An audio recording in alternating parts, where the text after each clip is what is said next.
You're starting with the Kazara first, or are you gonna do this first? Go ahead. How someone who says to his friend. Um, okay. If one says to his fellow, "Here is the Asar, and give me for it 5 figs," he may not eat before tithing them. This is Reb Meir. Reb Yehuda says, if he eats one by one, he is exempt, but if together he is liable.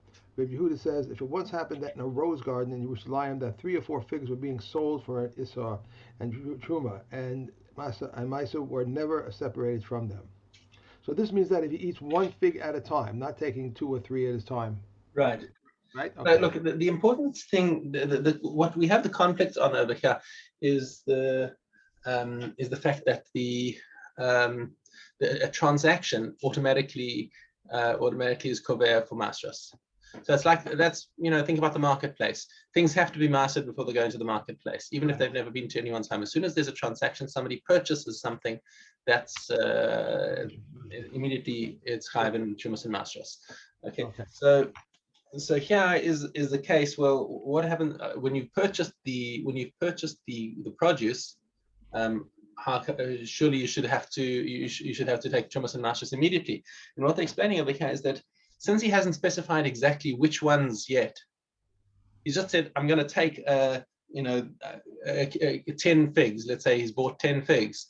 So he'll go in and he'll take 10 figs as he wants, and he can take them, but he has to take them one at a time, because each one is he's taking and he's eating one at a time. But the If he takes a handful, that's a different story already. but if he takes more than one together, then immediately this is a purchase and it's more than one, and now he has to take Chumas and Masters before he enjoys it. So by taking Okay. two or more together, it's like a I can't think of the word. I just went out of my head. What's when you're making a Kenyan? Mhm. Meaning that you have now I have to do this. Okay. I mean, the Kenyan is not the thing. It's the it's more the fact that you're making a bulk purchase, as Purchase, right? opposed to saying I'm taking this one thing and eating it. That's Okay. it's more fixed. Now, yeah, now look, contrast this now with Mishnah Vav. If one says to his fellow, "Here is the issa for 10 figs, which I shall select," he may select and eat them. For a cluster of grapes that I shall select, he may pick the grapes and eat them. For a pomegranate that I shall select, he may pick the seeds and eat them. For a melon that I shall select, he may cut slices and eat. But if he said to him, "For these 20 figs, for these clusters of grapes, for these 2 pomegranates, for these 2 melons," he may eat them in his usual manner, and he is exempt because he bought them while they were still attached to the ground. So it's still to the Right. carcass, so he's not Now, right. once if he purchased the produce that was still on the tree and he specified which ones are on the tree, um, then that they've now there's an interesting difference over here.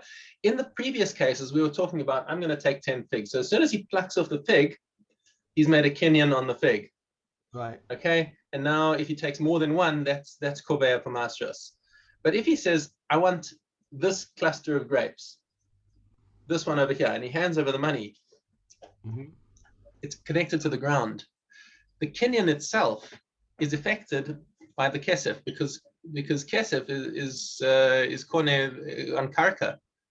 It's Right. it's still connected to the ground. So therefore he already owns this cluster of grapes. Okay. Okay, and Right. now he can treat it as his cluster of grapes, which is plucked off, effectively his access point in the field, and he's allowed to take the whole cluster off and eat it casually in the field without taking masters. So the transaction was on something connected to the ground, and something connected to the ground is not chayav in masters. So So he he's so that's a way to get out of it. right, it's a little sneaky the trick, the back door over there. Okay. All right. Good. Zion. If he hires a laborer to lay out figs, and he says to him, on condition that I may eat the figs, and the laborer says to him, on condition that I may eat the figs, he may eat and is exempt. On conditions that I and my son, alternatively my household, may eat, and that my son may eat the equivalent of my wage, he may eat and is exempt. And if his son eats, he is liable. Now I said one hires a laborer to lay out figs, and he said to him, the he being the laborer, Yeah. He said to him, yeah, the laborer makes a condition with the employer. Okay, and that would be the same thing on condition that I and my son, the laborer and my son, Right. may eat, that my son may eat the equivalent of my wages. He may eat and is exempt, but if his son eats, he is liable. On condition that I may eat during the operation and after the operation, he may eat during the operation and is exempt. But if he eats after the operation, he's liable since he is not entitled to eat thus by the Torah. This is the general rule. He who is entitled to eat by the Torah is exempt, but he who is not entitled to eat by the Torah is liable. By You the understand Torah, who's entitled to eat by the Torah? meaning he has to take Maasros. No, right. But entitled to eat by the Torah is the laborer. Okay, when somebody is working in the field, the Torah gives him the right to eat from the produce that he's working on. Mm-hmm. Okay, once the Torah gave him the right, then he can eat from it in the field, and he doesn't have to worry about Trumas and Masters at all. Right. But if he does a deal with the employer and says, "Look, I'll work for you, but I also want my son to come and eat in the field," so the employer can say, "Okay, that's fine." But whatever the son takes, that is part of the Kenyan. That's part of the whole. That's a transaction. So Right. therefore, his son has to take Trumas and Masters from what he eats. The laborer is entitled by the Torah. He doesn't have to take Trumas and Masters from what he eats. Okay. Okay. So These are new. now new Mishnah is over here. Haya ose balavasim. So a guy was working in the levasim, which is a kind of low grade fig. Lo yochal bivnos sheva. He is not entitled to eat from the higher grade figs, because he's working in the low grade fig, so he can't move it to the next door orchard and take whatever he wants from there. Okay. Aval monehu is atzmo ad shemagia lemakom hayafos. However, he can hold his appetite back. Say, okay, I'm going to refrain from eating this, from eating the low grade ones and keep my appetite up, because I know later in the day I'm going to be moving into the high grade orchard, and there I'm going to enjoy it. Okay. המחליף עם חברו, זה לאכול וזה לאכול, זה לקצוץ וזה לקצוץ, זה לאכול וזה לקצוץ, חייב. So if you've got two workers and they're in different fields and each one likes the produce in the other one's field and says, listen, I'll feed you from mine and you feed me from yours, that's a transaction. There's a barter going on over here. And therefore, in all of these cases, he has to, they have to take Chumas and Maasros before eating any amount. Yeah. Rabbi Yehuda Omer hamachlif le'echol chayav v'liktzos patur. So why does Rabbi Yehuda say? He says if you're swapping, if one guy is working, if he wants to swap in order to eat, he has to take master. But if he's taking in order to lay out on the drying mats, then says Rabbi Yehuda, he's patur from taking maser, because the mekach is not kover for maser in something that the malacha is not complete yet, because these are things that are still going to be dried. So according to Rabbi Yehuda, if something has not yet finished processing, then the transaction on it is not yet kover for maser, because maser only becomes liable once the malacha is complete. Okay. The Tanakama, however, hold that any transaction is kover for maser, whether it's something that you've completed its malacha or whether you haven't. But in this case, the halacha is like Rabbi Yehuda. Okay. Okay. Perik Gimel Hamavir Tainim b'chatzer liktos. Okay, so a guy takes figs into his yard in order to dry them out. So his children and his household members are allowed to come and eat from those things, and they're patur, even though he himself is chayv. As soon as he brings it into his personal space, he has to take Maasros, but the other people, even those who live with him, are allowed to eat without taking maaser, because, as Kahati points out here, because as we saw in the previous Mishnah, your chatzer is not kover for something where the malacha is not complete. However, the Baal Abayis himself is asked to eat from them. He can only eat in the muktzeh. If it's a hang on, the muktzeh is an external place. It's not in his chatzar. Shesham nikar davar shelo nigmara adayin melachtam shel hatzeinim. About makom acher ein ze nikar, but in a different place that's not recognizable. And furthermore, it says she'im balabais ochel me'ateinim halalu. If the balabais eats from these figs, hareze ki'ilu nimlach alein shelo liktosan. It's like he's changed his mind about them. That now he's decided that he doesn't want to dry them. So he's got the power to change them from Lord Nigmara Melachtan to Nigmara Melachtan. Originally, we said that the processing wasn't finished, but as soon as he decides to eat from them, then immediately he transfers them into, yes, Nigmara Melachtan, and they're sitting in your chatzer, which is now inside your personal property, and therefore he has to take Chumas and Maasros. Okay. Ilkach legabav kubas achatzer lemaser. But his children and his household members, it's not dependent on their das. They don't have the power to change all of the figs to change any of the figs to Nigmar Melachtan or okay. Hapoalim she'imo, his workers bisman she'ein lahem alav mezonos ochlim and p'turin. If in a case where his contract with his workers is that he pays them for their work, he doesn't have to feed them. Okay. So then they're entitled to eat minatora.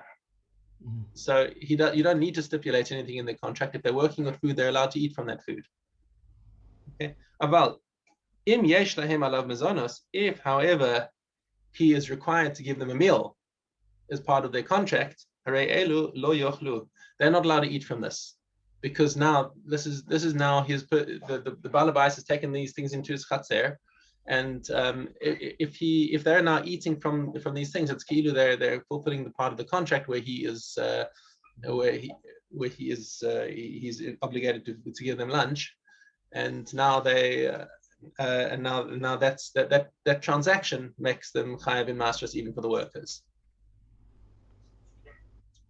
Okay. Mishna base. Hamotzi po'alav lasadeh. So if balabais takes his workers out into the field, bisman she'ein lahem alav mezonos. If in the contract he doesn't have to give them lunch, ochlin or paturin. So once again, they can eat anything that they find in the field that they're working with in the field. They're allowed to eat from it, as we've seen many times before. But if he does have to give them lunch, ochlin achas min hatzeinah. They're allowed to eat one by one off the fig tree, because this is similar to the case where you sort of purchased in the field. You said, I'm going to take 10 figs in the field. If he doesn't want to take Maasros, then he has to go in and take them one by one, because if he takes more than one at a time, immediately it's going to be koveah for Maasros. So these poalim are in that situation now, where if they take more than one fig at a time, that's going to be considered a transaction, a bulk transaction, and they're going to have to take Maasros before they can eat from it. Because this is a fulfillment of the balabais' obligation to feed them. Okay, but they can't eat from the basket, the lomina kupa, not from the drying area. Why? Because in all these cases, the produce is now considered that it's kavua for maaser, and it's asa for the workers to eat from them even one by one until they separate Chumas and Maasros. Okay, this is in the situation only where the Baalim have the obligation to give them lunch, because now this is it's going to be transactional. If he didn't make a contract to feed them lunch, then they can eat from whatever they're working from, and that's and there's no need to take Chumas and Maasros. Okay. Fine. Now back to the beginning of Chumas. We finished Chumas yesterday. No, let me just see what. No, Chumas Yud Aleph base. That's where I am.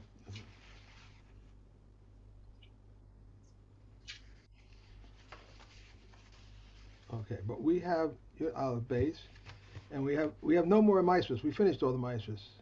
correct? For today, yeah. Why do I have this? I did so many things. All right, Yud Aleph base. When do fruits become liable to Maasros? Figs when they reach the bochal stage, and grapes and wild grapes at their incipient maturity. Sumac and mulberries when they become red, and all the red fruits when they become red. Hold on. Pomegranate. Stop. Which where are we? Are you? You're at the beginning of Chumas, right? Oh no, I was doing Maasros. Maasros we said was We want to be in Chumas now. Yud Aleph base. that's where I had that. The tissue was right there. I don't know why I was reading that. Okay. Date, honey, apple wine, and wine, winter grape vinegar, and all other fruit juices of truma. Reb Eliezer declares them liable to the value, and they added fifth. Rabbi Yeshua exempts. Reb Eliezer declares them unclean as liquids. Rabbi Yehuda said the sages did not count the seven liquids as those who count spices, but they said that the seven kinds of liquids are unclean and all the other liquids are clean. Okay. Before I go on, I just want to. I took this all out, and I just made a real mess over here. Um, we just did base in Maasros. We did Maasros base, right? In Mishnah 8. Um, uh, we came from in Maasros. We In did. Maasros. We did. We finished. The last one was Gimel base. So tomorrow will be Gimel. Gimel base. Okay. Because I don't know why I took this thing out. I want to be on the right thing. So if I go through this now, I know where I am. Gimel base was where we'll be doing tomorrow. So Gimel will be our first new Mishnah tomorrow. We finished at Gimel base, right? So it was base test that we started. Okay, and I got the place back in the right place. Now into Truma, we just did Yud Aleph base. We just did. Okay, correct? Right. Okay, good. I'm sorry. I gotta get rid of these tissues. I think I don't know. That's what everyone's telling me. All right. Gimel. Yud Aleph Gimel. One may not turn dates into honey, or apples into wine, or winter grapes into vinegar. And no other fruit of Truma and Ma'aser Sheni may be changed from its natural state, excepting only olives and grapes. One does not receive 40 lashes on account of orla, except for what issues from olives and grapes. No liquid is brought from the bikurim, except what issues from olives and grapes. And nothing is rendered unclean as a liquid, except what issues from olives and grapes. And one does not offer up on the altar, except what issues from olives and grapes. Dalit. The stalks of figs, dried figs, klissim, and carobs of truma are forbidden to non-priests. Okay. All right. Okay. The right place. Right now back to the beginning of Chumas. We're in Aleph Gimel.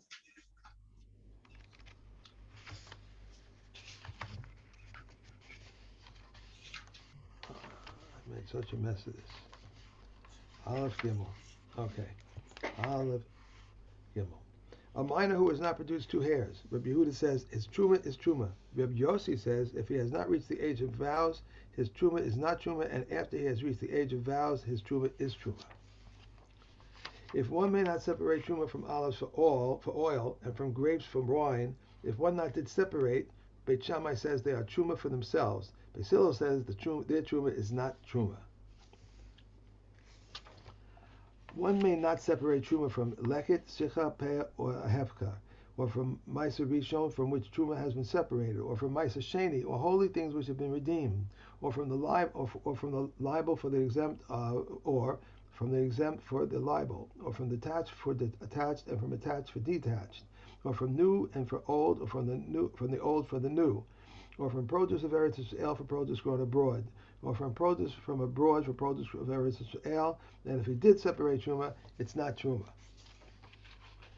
And 5 may not separate truma. That's it. That's 3. that's 3. Okay. All right. Now I got this all set. Okay, so now we're in Pei'ah They Gimel Zion. Okay. Gimel Zion. If a mortally ill person assigns his property in writing and he left any land whatever, his gift is valid. If he did not leave any land at all, his gift is not valid. If a person assigns his property in writing to his sons and he assigned it to his wife, any plot of land, he has lost her ketubah. Rav Yossi says if she accepted that even though he did not assign to her, she has lost her ketubah. Which means that all her rights to a lien on a kasuba are assumed to be absorbed into the land that the husband left for her. Okay. If a person assigns his property in writing to a slave, he goes a free man. If he left any amount of land, he does not go a free man. Reb Shimon says if he is always a freed man, unless he says, "Behold, all my property is given to the person so and so, so and so, can't get over here, my slave, except for the 1,000th of it." The payah is given while attached to the soil. In the case of suspended vines and palm trees, the householder takes down and distributes to the poor. Reb Shimon says, so too in the case of smooth out nut trees. Even if 99 say to distribute and one says to snatch, this one they heed, for he has spoke according to the law. Okay. The normal case is in the field is that the aniyah must deal with it themselves, and the balabais doesn't get involved. So even if 99 of them are weaklings, and they see the guy with the big forearms, say, and they say, "Listen, balabais, you distribute it, because otherwise this guy's going to take everything." That's not the halacha. Okay. Oh, halos. Right. We're in Tes is it Tes Zayin? Yeah, Tes Zayin base.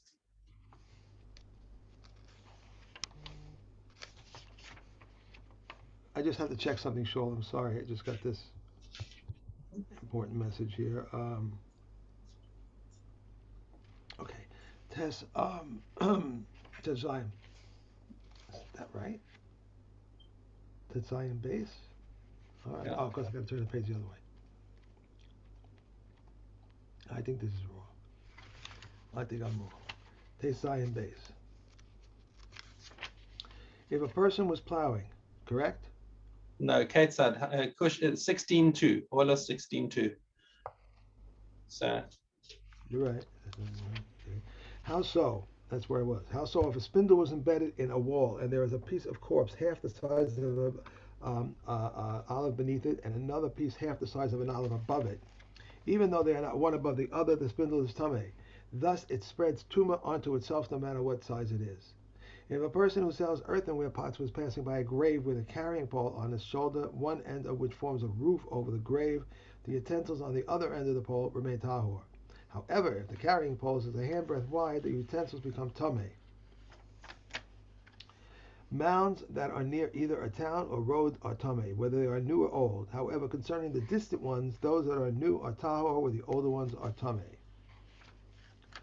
What is meant by near? Within 50 cubits, and what is considered old? Any that are 60 years old. These are the words of Reb Meir. Reb Yehuda says near means that there is no one closer, and old means there is no one that remembers it. but the concern is that somebody had miscarried and buried a fetus under these mounds. Someone who finds a corpse lying in its usual manner for the first time may remove it along with the surrounding earth. Someone who finds two corpses may remove them along with the surrounding earth. Someone who finds three corpses that are between 4 and 8 tefachs apart has located a district of graves. Once it has been determined to be a district of graves, he must search an additional area of 20 cubits. If he finds even one grave within 20 cubits, he must search from it an additional 20 cubits, for it is a basis for concern. For if he had found only this grave initially, he would be required to take it along with the surrounding earth. Right. So it matters which one has he discovered first. If he discovered, because he found first the chazaka that you got three graves over here, and then he checks another 20 amas and he finds one more grave. So now he has to check another 20 amas. Whereas if he'd found the second grave, at least the fourth grave, just by itself, he would have looked around and said, nothing else over here. I can just remove it and its base, and we can move on. So because you've got raglaim nadavar, now you have to assume this is a cemetery. The one who searches a cubit square and then leaves the cubit until he reaches bedrock as virgin soil. The person who removes the earth from the place of truma may eat his truma. Someone who clears away a pile may not eat his truma.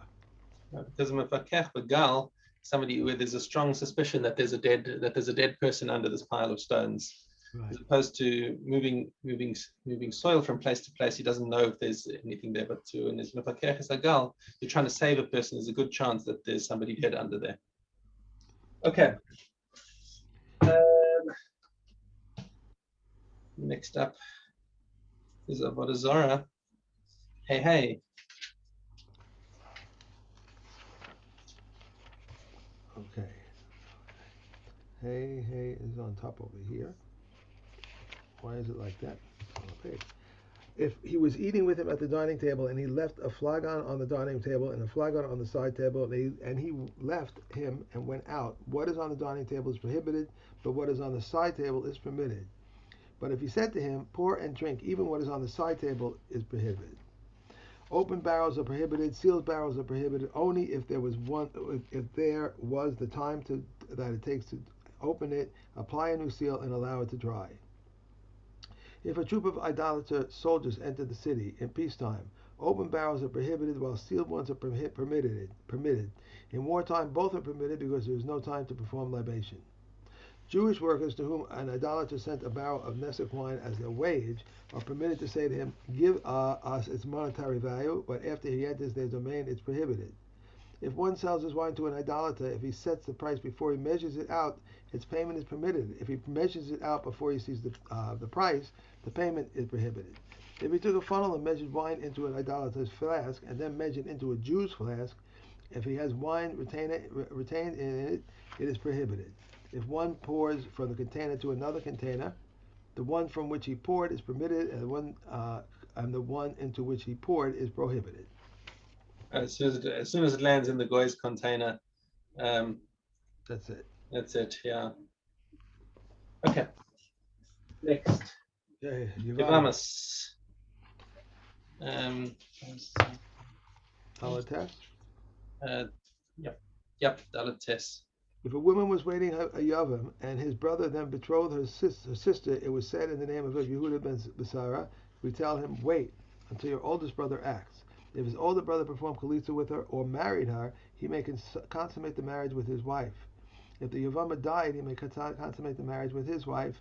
If the Yavam died, however, he must charge his wife with a bill of divorce and his brother's wife with chalitza. Right, so that's where he gets messed up, because what we missed in a couple of these things is the zakukah, the achos zakukah. So as soon as there's a zikuk, for a connection for yibum between a man and a woman, because his brother died. Now he's not allowed to marry her sister until she's been discharged, until the connection for yibum has been broken. Could be that there's a third brother who will give her chalitza or give her or marry her. In which case, he can now the other brother can now marry her sister, because the connection for yibum has been removed. If the woman dies, of course, that also breaks the connection for yibum. But if it's just him left, if he's the only yavam left, and he had been Mekadesh the Yavama's sister, he's got a problem. He can't marry her because this is the sister of his of a Yavama. So even if he marries her, he's got a problem, because it's now achos ishto. And if he does chalitza to her, then it's achos chalutzaso, which is also asur d'rabbanan, because it looks like he divorced her, and now he's marrying his ex-wife's sister, which is also not allowed. So he has to give her a get, and he has to do chalitza to, and furthermore, he can't do yibum to the Yavama, because he's already married her sister. So he's got to do his wife with the get, and his wife's sister with chalitza. Okay. He's better off staying single, I think. Okay, the Yavama may not perform chalitza or be taken in yibum until 3 months have passed. Similarly, all other women may not be betrothed or married until 3 months have passed. They may be virgins, because we want to see if their husband possibly left them pregnant. If they be virgins or non-virgins, divorced or widowed, married or betrothed, Rabbi Yehuda says those who are married may be betrothed, or never married, No, those who are married may be betrothed, and those who are betrothed may be married, except for those who are betrothed in Judea, since it's familiar with her. Rabbi Yossi says all women may be betrothed except the widow because of her mourning. You have the svara of Rabbi Yehuda is that if the woman had done kiddushin, but she never lived with her husband, and now he dies or divorces her, she doesn't have to wait 3 months because she never lived with him. So there's no question that she became pregnant. Right. And conversely, a woman who was living with her husband and the husband died or divorced her, she can remarry by kiddushin because within 3 months, because if she's not going to live with the second husband for 3 months, then there's no confusion as to who the child belongs to if she turns up pregnant. If 4 brothers were married to 4 women and then died, the eldest of them wished to perform yibum with all of them, he may do so. If someone was married to 2 women, So that basically you've got a fifth brother. uh, uh, if someone was married to 2 women and then died, conjugal relations or kalitza with one of them releases her co-wife. If one was qualified and one was disqualified, if he is going to perform kalitza, he should do so with the disqualified one. But if he's going to perform yibum, he may do so with the qualified one. You have that. So just want to summarize things. That's quite an important thing. Is that if you got 3 brothers, let's just take a simple case. They brought 5 brothers or 4 brothers, and there's a 5th brother who's surviving. So the 4 brothers all died, and now all their wives have fallen for yibum. So that one brother can marry all 4 of them because each one of them is coming from a separate brother. Okay. However, if one brother was married to 2 wives, then he only does yibum or chalitza with one of them. And then once you have the situation of wanting to do chalitza, let's say there's one woman who is a regular Israelis who's kosher for marrying a kohen, and there's another one who is previously a divorcee or she's a convert and she wouldn't have been allowed to marry a kohen in the first place. Then if you're going to do chalitza to her, because she couldn't marry a kohen anyway. But let her co-wife, who could marry a kohen, she can still marry a kohen now because now she's just a widow, as opposed to chalutza is not allowed to marry a kohen. Okay, we're done for the day. I have a question for you. If you want to shut the recording off, if you have a. Okay.